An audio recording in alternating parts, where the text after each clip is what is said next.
होता है। या तो इस गांव में मूर्ख रहना था, मुझे पढ़ना नहीं था, लिखना नहीं था, अनपढ़ रह जाते आप लोगों की तरह, 9वीं फेल होकर छोड़ देता, 5वीं फेल होकर छोड़ देता, तो फिर मैं उस समाज के लिए मैं सही था। लेकिन जय हिंद, इस वीडियो में या फिर इस टॉपिक में कुछ खास मुद्दों को लेकर आया हूं आप लोगों के सामने। तो सबसे पहले मैं एक डिस्क्लेमर क्लियर कर देना चाहूंगा आप लोगों को कि इस वीडियो में किसी भी समाज को या फिर किसी पर्टिकुलर व्यक्ति को टारगेट नहीं है। बस यहाँ पे जैसे हम लोग बैठे हुए हैं, किसी मुद्दे पर चर्चा करूंगा और ये खास तौर पर विनोद टोला विलेज के लिए होने वाला है। क्यों भीम? हाँ बिल्कुल सही। हाँ, तो ऐसे जैसे कि मैं एक सोशल कार्य करता हूँ, सोशल मीडिया में काम भी करता हूँ और इधर उधर घूमता रहता हूँ, तो पता चलता है कि समाज में आखिर चल क्या रहा है। तो एक नारा से थोड़ा सा हिंट करा दूं कि जैसे बहुत लोग बोलते हैं कि भ्रष्टाचार मिटाओ और देश को बचाओ। क्या? भ्रष्टाचार मिटाओ, देश को बचाओ, ये नारा आपने अक्सर सुना होगा। लेकिन दोस्तों, थोड़ा सा ध्यान देने वाली बात है। अक्सर बड़े बुजुर्ग बोलते थे कि अगर आप अपने घर को संभाल नहीं पाते हो तो फिर पूरा देश को क्या संभालोगे, पूरा गांव को क्या संभालोगे। तो इसलिए सबसे पहले जो हमें कार्य करने की आवश्यकता है वो अपने घर के स्तर पर, यानी कि जो हमारी बहन है, माँ बेटियां है, उनके साथ अच्छे संबंध बनाना। अच्छे संबंध मीन्स झगड़ा लड़ाई नहीं करना, कहीं संबंध से कहीं और मत ले जाना, झगड़ा लड़ाई ना करना, उनको प्रेम मोहब्बत से बात करना, घर में शांति बना के रखना। तो मेरे को याद आया इसी नारे से कि भ्रष्टाचार मिटाओ, देश बचाओ। लेकिन उससे पहले इस नारे को कुछ चेंज करके ऐसे किया जा सकता है कि भ्रष्टाचार मिटाओ और विनोद टोला विलेज को बचाओ। विनोद टोला विलेज, जिस विलेज में हम लोग रह रहे हैं वो हमारा गांव का नाम है विनोद टोला विलेज। तो भ्रष्टाचार मिटाओ और विनोद टोला विलेज बचाओ। तो मैं आखिर ऐसा क्यों कह रहा हूं? कहने के पीछे कुछ कारण है। जैसे हमारा गांव एक बंगाल और बिहार के बॉर्डर में स्थित है। तो जैसे कि ये जो व्यक्ति भीम है यहाँ बैठा है, तो ये इस तरफ जो है बंगाल है और इस तरफ बिहार है, और यहां से लेके बॉर्डर से लेके आगे तक एससी और एसटी समुदाय के लोग रहते हैं। और जानते हैं साहब, जब आपके पास एसटी का सर्टिफिकेट हो, एससी का सर्टिफिकेट हो और उसके तहत अगर उस फोटोकॉपी को सबमिट करते हैं तो सरकार के तरफ से बहुत सारी योजनाएं, स्कीम लॉन्च होती है जिसके तहत बच्चों को स्कॉलरशिप देना, बच्चों को हेल्प करना, ऐसे कार्य किए जाते हैं एक संगठन के द्वारा। लेकिन सोच के देखो कि आप लोगों से किसी व्यक्ति विशेष द्वारा या फिर सरकार के जो भी नेता है, जो भी कार्यकर्ता है, उसके द्वारा आपके गांव गांव आकर आधार कार्ड मांगा जाता है बच्चों का, एसटी का सर्टिफिकेट मांगा जाता है और भी अन्य प्रकार के दस्तावेज मांग लिए जाते हैं स्कीम के नाम पर कि सरकार जो है स्कीम आप 500 रुपये, 1000 रुपये और दस्तावेज रख लेते हैं। और रखने के बाद आपको पता चलता है कि स्कीम के नाम से बाबा जी के ठुल्लू पकड़ाते हैं, फिर आप भूल जाते हैं, फिर ऐसे करते करते कुछ दे भी देते हैं। ऐसा भी होता है कि मान लो 1000 रुपये देने का वादा किया गया, उदाहरण है, लेकिन आपको 500 रुपये थमा दिया गया। तो मेरी बात आप समझ गए होंगे। तो इसीलिए मैं आपके सामने एक पेज लेकर आया हूं, तो उस पर मैं इसको पढ़ूंगा, रीड करूंगा और आपको समझाऊंगा।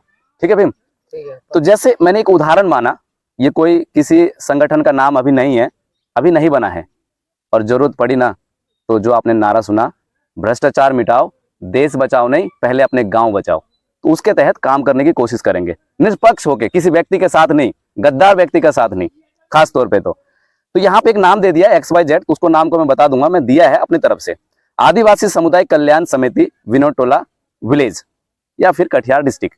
आखिर कम्युनिटी कैसे बनता है, संगठन कैसे बनाया जाता है? तो यहाँ पे हम विनोद टोला जिला कटिहार के अनुसूचित जनजाति यानी कि एसटी और अनुसूचित जाति SC समुदाय के लोग हैं, एकजुट होकर एक सामाजिक संगठन की स्थापना कर रहे हैं। इस प्रकार से हमारे कुछ नियम और रूल लिखे होते हैं जिसका नाम आदिवासी समुदाय कल्याण समिति रखा गया है। मैं फिर से कह रहा हूं, ये जो नाम है एक सिर्फ उदाहरण है। इस समिति का उद्देश्य समुदाय के सामाजिक, शैक्षणिक, आर्थिक और सांस्कृतिक विकास को बढ़ावा देना, यानी कि उसको बढ़ाना, उसको आगे लेके हिस्सा, मतलब बढ़ चढ़ कर हिस्सा लेना और उस कम्युनिटी को बढ़ाना। ठीक है? तो यहाँ पे कुछ वर्ड लिखा है, उसको मैं एक्सप्लेन करने जा रहा हूँ, आपको समझा रहा हूँ। वो क्या है कि सामाजिक मतलब कि जिस गांव में आप रहते हैं, समाज के कितने लोग रहते हैं, उनके साथ में आपका क्या बर्ताव है, वो समाज आगे बढ़ रही है कि नहीं बढ़ रहा है, उसको आपको ध्यान देना। शैक्षणिक मतलब होता है कि शिक्षा के आधार पर जो SC, जैसे यहाँ पे नाम लिया गया था आदिवासी समुदाय कल्याण समिति, अगर इसके द्वारा कुछ पैसा आता है फंड कोष में, तो शैक्षणिक यानी कि जो ST और SC समुदाय के बच्चे हैं उसके लिए ये जो समुदाय है, यानी कि ये जो सामुदायिक कल्याण समिति है, उसके लिए क्या कार्य कर रहे हैं। ठीक है, जो भी फंड में पैसा आता है, क्या उसके लिए कुछ पढ़ाई के लिए कुछ योगदान दिया जाता है या नहीं। तो ये हो गया शैक्षणिक। उसके बाद आर्थिक। आर्थिक मतलब कि पैसे से संबंधित, कि अगर एसटी एससी का समुदाय है, मतलब हमारा एक ग्रुप है, संगठन है, तो उसमें आर्थिक मदद क्या किया जा रहा है लोगों को जो एसटी एससी के समुदाय हैं खास तौर पर, और सांस्कृतिक विकास को बढ़ावा देना। तो यहाँ पे एक छोटा सा मैं उदाहरण लेना चाहूंगा कि मेरे ही विनोद टोला विलेज में एक ऐसा व्यक्ति था, अभी भी है, था इसलिए मैं लगा रहा हूं कि वो व्यक्ति जो है गंभीर बीमारी का ग्रस्त हुआ। गंभीर मतलब समझ लो कि बहुत गंभीर। वो व्यक्ति जो है ना, हमारे गांव में सभी के पास जा जाके चंदा इकट्ठा करके पैसा लेकर, और व्यक्ति ने क्या किया, अपना इलाज करवाया। लेकिन वही व्यक्ति, एक ऐसा समुदाय एसटी एससी उसके पास जाता है कुछ आर्थिक मदद मांगने के लिए, लेकिन उस व्यक्ति को मना किया जाता है ऐसे करके कि छोटा सा सिंपल कि चलो आपको मैं कुछ जैसे भोजन का मदद कर देता हूं, ऐसा कर देता हूं। लेकिन करना क्या चाहिए कि खाना ना देकर, अगर आपका आदिवासी समुदाय या कोई भी एक कम्युनिटी है, उसके तहत जो भी फंड कोष में पैसा है, उसके इलाज के लिए कुछ पैसा दान करना चाहिए था उस व्यक्ति को। ये होता है सामाजिक समुदाय, यानी कि समाज के लिए कल्याण के कार्य करना, जो कि व्यक्ति द्वारा मुझे पता चलता है कि ऐसा कुछ नहीं किया गया, लेकिन उसको कुछ खाने के लिए मदद की गई। चलो अच्छी बात है, दिया गया। तो व्यक्ति को कोई भी आर्थिक मदद नहीं दिया गया उस समुदाय द्वारा। आदिवासी जो समुदाय था, उसका नाम मैं लेना नहीं चाहूंगा, दिया नहीं गया। लेकिन विनोद टोला विलेज में एसटी एससी समुदाय के नाम से वो संगठन चल रहा है। उसमें कितना पैसा आ रहा है किसी को नहीं पता। जब उनके पेरेंट्स को ही नहीं पता, उनके परिवार को ही नहीं पता, तो बच्चे को क्या पता होगा। तो मेरा सिर्फ यह वीडियो बनाने का एक उद्देश्य है, आप लोगों को जागरूक करना, और स्पेशल विनोद टोला विलेज के लिए। हालांकि ये सब काम करने के दौरान बहुत सारे व्यक्ति ऐसे हैं कि जो मेरे खिलाफ जा रहे हैं, क्योंकि मैं अच्छा काम कर रहा हूं। अब अच्छा कर रहा हूं कि नहीं कर रहा हूं, आप लोग कमेंट करके मुझे बताएंगे कि क्या मैं अच्छा काम कर रहा हूं या क्या खराब कर रहा हूं। आप मुझे कमेंट करके बताना। अगर लगता है खराब काम कर रहा हूं तो मैं कल से इस काम को बंद कर दूंगा, ठीक है। और अच्छा कर रहा हूं तो आप मुझे सपोर्ट करिएगा। वीडियो को फुल वॉच करने के बाद इस वीडियो को अपने ग्रुप में, अपने व्हाट्सएप ग्रुप में शेयर जरूर करिएगा। चलिए आगे की बातें चालू करते हैं। देखिए, जो भी कम्युनिटी एससी एसटी समुदाय के जो सामुदायिक कल्याण समिति बना हुआ है, उसके कुछ उद्देश्य होता है। उद्देश्य का मतलब कि मान ले, एक कहानी के माध्यम से समझते हैं, एक लाइन की, कि जैसे कि ये व्यक्ति है, भीम है। अगर भीम शादी करके लाता है तो इसका कोई उद्देश्य होगा कि शादी क्यों कर रहा है। जैसे कि एक दो परिवार को बढ़ाना, इसकी वाइफ आगे इसका खाना बनाए, घूमे फिरे, रिश्तेदारों के साथ बातचीत करे, तो कुछ ना कुछ इनका उद्देश्य है। जीवन साथी बनना, बुढ़ापे के सहारा बनना, तो ये उद्देश्य होता है। तो सेम एक समुदाय का कुछ उद्देश्य होता है, और वो उद्देश्य क्या है आप सुनिएगा ध्यान से। समाज के लोगों को उनके संवैधानिक अधिकारों और सरकारी योजना के प्रति जागरूक करना। जागरूक करना मीन्स जैसे मैं भी आपको इस वीडियो के माध्यम से कुछ जागरूक करना हो, तो ऐसे ही जागरूक करना। लेकिन जब से मैं आया हूं, अभी तो मुझे नहीं लगा कि मेरे गांव में वो कोई जो सामुदायिक समिति है, मेरे गांव में आके किसी भी व्यक्ति को, किसी बच्चे को उसके बारे में बताया, नहीं बताया। शायद एक बार हुआ है ऐसा, आप मेरे पेज में जाके देख भी सकते हो। मैं फिर से कह रहा हूं, मैं किसी ग्रुप का नाम नहीं ले रहा हूं, किसी व्यक्ति का नाम नहीं ले रहा हूं। बाद में आप लोग मत बोलना कि मेरे ऊपर आप बात कर रहे हो, ठीक है। शिक्षा, देखिए, और फिर नेक्स्ट उद्देश्य होता है शिक्षा, स्वास्थ्य और रोजगार के क्षेत्र में सहायता और मार्गदर्शन देना। तो मैं पूछना चाहता हूं विनोद टोला विलेज के निवासियों को कि बताओ, जो आपका एससी और एसटी समुदाय का जो ग्रुप बना हुआ है, आपके गांव आकर कभी भी शिक्षा के बारे में कोई बात की है? हाँ या ना? की है कभी भी? नहीं किया है। आपके गांव में एक बार भी जो एसटी एससी समुदाय के लोग हैं, वो आके आपके गांव में बात करी है कि आप आया है तो वो तो बात ही नहीं किया है कि एसटी फेस्टी के बारे में कुछ बात ही नहीं किया है उसके बारे में। नहीं किया है? अत्याचार, देखिए एससी एसटी, मैंने अभी जो बताया था, शिक्षा, स्वास्थ्य और रोजगार के क्षेत्र में सहायता करना, मतलब मदद करना। मान लीजिए कि आप पढ़ा लिखा नहीं हो, कुछ भी नहीं जानते हो, तो मेरा फर्ज बनता है, अगर मैंने अपनी पढ़ाई किया है, अगर मैंने शैक्षणिक कुछ डिग्रियां ली है, तो आपको जागरूक करना मेरा काम है। अदरवाइज मेरी जो पढ़ाई है वो विफल है। कोई काम की पढ़ाई नहीं है। पढ़ाई का मतलब ये नहीं है कि आपने डिग्रियां हासिल कर ली, सब कुछ कर लिया, और उसके बाद आप बेरोजगार घर बैठ गए। जो हमारे समाज के जो पढ़े लिखे लोग नहीं है, उनको सिखाना मेरा काम है, जो कि मैं वीडियो के माध्यम से आप लोगों को मैं बता रहा हूं, ठीक है। तो शिक्षा, स्वास्थ्य और रोजगार के क्षेत्र में सहायता करना और मार्गदर्शन देना। मार्गदर्शन मतलब कुछ समझाना कि भाई कैसे काम करना है। जैसे मान लो कि मैं घर बना रहा हूं, तो मैं इनसे पूछ लिया घर को कैसे डिजाइन करना चाहिए।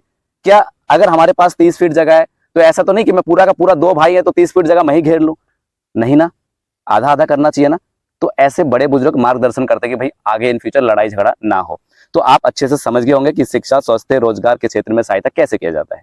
नेक्स्ट पॉइंट है SC/ST अत्याचार निवारण अधिनियम के अंतर्गत उत्पीड़न के मामलों में सहायता करना या सहायता देना। कहने का मतलब है कि अगर आप SC/ST समुदाय के लोग हैं, सरकार ने आपको विशेष अधिकार दिया है, अगर किसी कारणवश आप लोगों के साथ लड़ाई या झगड़ा कुछ भी होता है तो उस संगठन का काम बनता है, कार्य बनता है कि आपके घर में आए, चाहे आप बुलाओ चाहे ना बुलाओ, बिना बुलाए आके और समाज कल्याण के लिए काम करे और उस झगड़े लड़ाई को समाप्त कराएं और भाईचारा बनाकर रखे। तो इसी को बोला है निवारण करना अधिनियम के अंतर्गत। और कोई उत्पीड़न हो जाता है किसी के साथ भी तो उसकी मदद करना, चाहे वो आर्थिक रूप से करना हो, चाहे वो शैक्षणिक रूप से हो, किसी भी रूप से हो, उस ST/SC समुदाय का जो संगठन है उसका काम है मदद करना। लेकिन आप बताओ कि मेरे गांव में ही एक ऐसा किस्सा हुआ, जो वो वर्ड को नहीं बोल सकता, अगर वो वर्ड बोल दूंगा तो वीडियो डिलीट किया जा सकता है ना। मतलब उससे 2 लाख रुपए जो है पैसा लिया गया, 2 लाख रुपए ST/SC समुदाय के, पता नहीं बेचारा कैसे कमाते होंगे कैसे नहीं कमाते होंगे, लेकिन जबरन लिया गया, चाहे कैसे भी लिया गया, कोई सा धारा के तहत लिया गया, लेकिन उसका निवारण सही ढंग से किया जाना था, नहीं किया गया। चाहे हो सकता है कि वो परिवार दोषी भी हो, लेकिन क्या आजकल सोशल मीडिया के जरिए दिखाना नहीं चाहिए? लेकिन न्यूज में सब चीज में आप दिखा देते हो कि इस प्रकार से। उस चीज में मीडिया वाला भी आया था, ठीक है, हाँ न्यूज भी बना लेकिन उसको अपलोड नहीं किया था। अब पैसा वैसा घूस लिया होगा, जी हाँ, कुछ भी लिया होगा लेकिन अपलोड नहीं किया वीडियो। हाँ, इसीलिए मैं कहना चाहूंगा कि जहां पे पैसा इन्वॉल्व होगा वहीं पे वीडियो सोशल मीडिया में अपलोड नहीं होगी, ये सच्चाई है। तो भाई सबकी क्षमता नहीं है समाज में लड़ना। अभी मैंने इतना भी कार्य नहीं किया, जानते हैं दोस्तों, मेरे को धमकी आ चुकी है, धमकी। सोच के देखिए, अगर बात की जाए धमकी किस चीज की, मारने की धमकी। जैसे IPC इंडियन पैनल कोड के तहत, जैसे 506 के तहत, अगर मैं चाहूं तो उस व्यक्ति के खिलाफ जो है FIR दर्ज करा सकता हूं, लेकिन नहीं, अभी नहीं कराऊंगा। मैं बोल रहा हूं कि धमकी आ चुकी है, जिस दिन पुख्ता सबूत और सब कुछ मिल गया ना तो दर्ज कर सकता हूं, ठीक है। तो समझना कि मारने की धमकी, मार के मतलब बांस के बगीचे में लिटा देंगे, खत्म कर देंगे, इस प्रकार से धमकी, ठीक है। तो मैंने आपको ये बताया। अब चलिए, जो SC/ST ये भी मैंने बता दिया, निवारण करना और समाज कल्याण के लिए कार्य करना।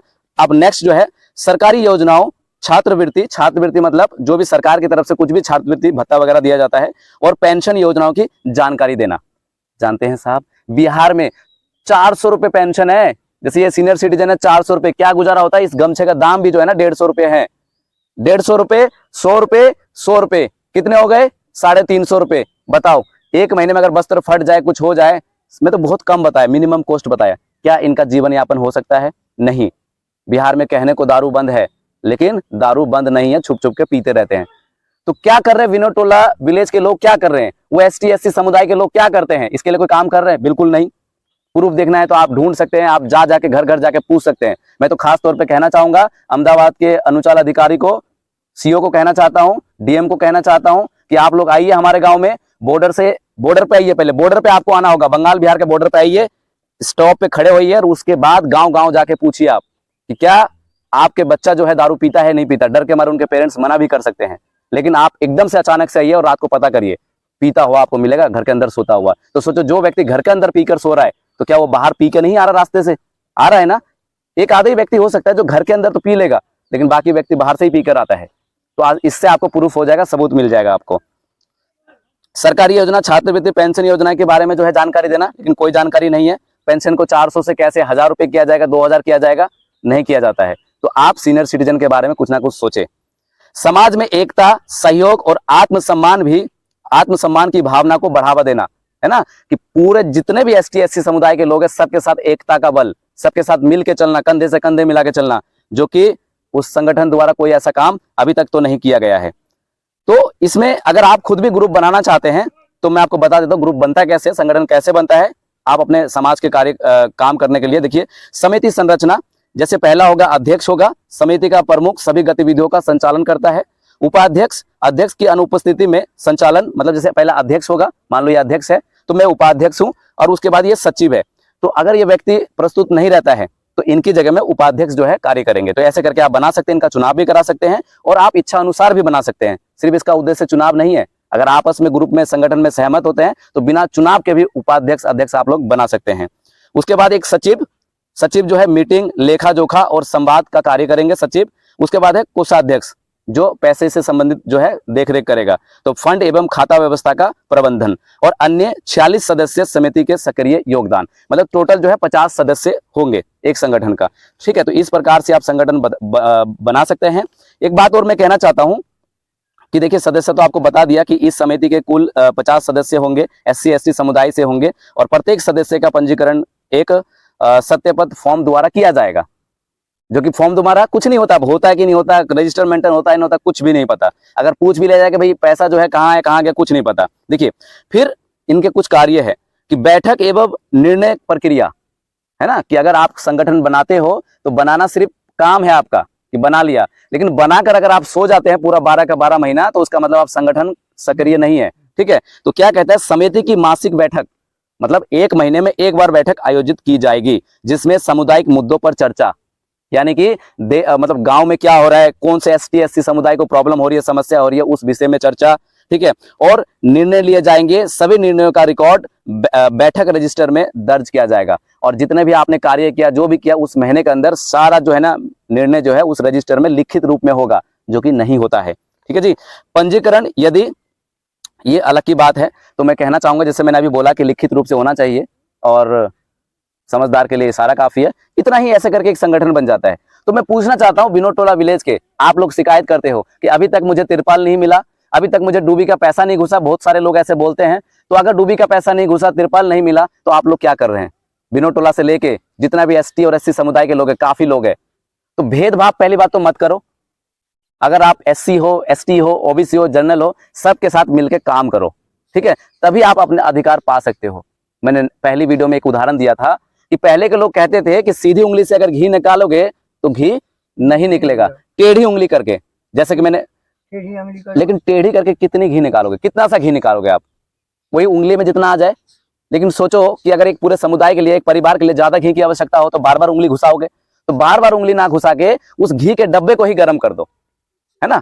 आप बोलोगे डब्बे प्लास्टिक का होगा तो जल जाएगा, है ना। तो आप देखिए वो डब्बा किस चीज का है, लोहे का है कि किसका है। हम लोग अक्सर घी मंगवाते हैं तो कांच के डब्बे में मंगाते हैं, तो आप लोग कांच का मंगाइए या टीन का मंगाइए। ठीक है, और गर्म कर लिए, थोड़ा सा गर्म करोगे घी निकल जाएगा। इसीलिए थोड़ा सा एकता का पावर दिखाओगे, ऑटोमेटिक भ्रष्टाचार लोग जाग जाएंगे, या तो नींद उड़ जाएंगी या तो बिस्तर से गिर जाएंगे। मैं वादे से कह रहा हूं, है ना। उंगली में आपको नहीं दिखा रहा हूं, लेकिन आपको कह रहा हूं, जब भी भ्रष्टाचार की बात होती है ना, मतलब रोमटे खड़े हो जाते हैं। खड़े क्यों होते पता है? या तो इस गांव में मूर्ख रहना था, मुझे पढ़ना नहीं था, लिखना नहीं था, अनपढ़ रह जाते आप लोगों की तरह। 9 भी फेल होकर छोड़ देता, 5 भी फेल होकर छोड़ देता, तो फिर मैं उस समाज के लिए मैं सही था। लेकिन अपने अधिकार के लिए थोड़ा सा डांट के ऊंची आवाज में अगर अधिकार मांगोगे ना, तो भ्रष्टाचार लोगों को पसंद नहीं आएगा। मैं कहना चाहता हूं इस वीडियो के माध्यम से, जनता में वो पावर है ना कि एक बार अगर आप जाग गए तो भ्रष्टाचारी साइड होते मिलेंगे। मुझे पता है कि एकदम से भ्रष्टाचारी खत्म नहीं हो सकता, लेकिन धीरे धीरे जरूर खत्म होगा। तो आप लोग जागिए। और मैं पूछना चाहता हूँ भीम मंडल से, अगर आप कुछ कहना चाहते हो इस विषय के बारे में, कि मैंने गलत बोला कि सही बोला? देखिए, बात तो गलत नहीं है, हाँ, लेकिन भ्रष्टाचारी अगर हटाना है तो एक साथ जब तक नहीं होंगे तब तक भ्रष्टाचार यहाँ से दूर नहीं होगा। और भ्रष्टाचार को बढ़ावा कौन दे रहा है? हम ही लोग दे रहे हैं, हम ही लोग देते हैं, हम ही लोग देते हैं उनको, नहीं तो भ्रष्टाचार कैसे बढ़ जाएगा भाई? जैसे कि मैं आपको बता दूं कि आपका आधार कार्ड, आपका राशन कार्ड, आपके पास जो भी दस्तावेज है, आपको बोला जाता है कि सरकारी योजना इसके बारे में, आप चले भी जाते क्योंकि आप भोले भाली जनता है, और आप देखिए फोटोकॉपी दे भी देते हैं, और वो स्कीम पारित भी हो जाता है। पहले तो बहुत ज्यादा स्कैम होता था, लेकिन जब से आधार कार्ड बना है अब स्कैम होना कम होने लगा है, क्योंकि अब डायरेक्ट बेनिफिट टू बैंक में ठोस दिया जाता है ना। जैसे मनरेगा, अगर कोई भी अगर बांध बनाना हो, कुछ भी बनाना हो, तो सरकार ने ऐसा कर रखा है कि डायरेक्ट लेबर मजदूर के अकाउंट में पैसा घुस जाता है। फिर जो भी पंचायत के कार्यकर्ता होते हैं, जाके उनके पीछे पीछे भटकते रहते हैं, इसलिए बहुत सारे कार्य नहीं करते हैं। तो जागो समाज, जागो, आप लोगों को जागना होगा। अभी तो मैं बहुत कुछ दिखाऊंगा विनोद टोला विलेज के, कि हमारे गांव में क्या क्या नहीं हुआ है और क्या क्या होना चाहिए था।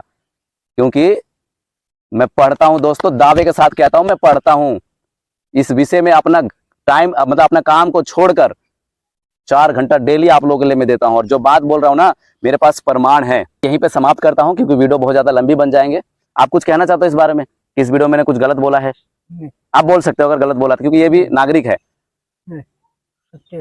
और मैं एक चीज और भी बोल रहा हूं, मेरे वीडियो के माध्यम से, मेरे वीडियो में जितने भी लोग मेरे साथ बैठे हुए हैं, मैं इस वीडियो के माध्यम से कह रहा हूं कि अगर ये लोग ना बिके, भ्रष्टाचारियों के साथ ना चले जाए, मतलब ना जाए, और ये डटे रहे कि जान जाए जाए प्राण ना जाए, तो मैं कह रहा हूं इस वीडियो के माध्यम से, अगर इनके घर में कोई समस्या है, कुछ भी हुआ, अगर मेरे को एक फोन करेंगे तो मैं इनके पास जरूर जाऊंगा।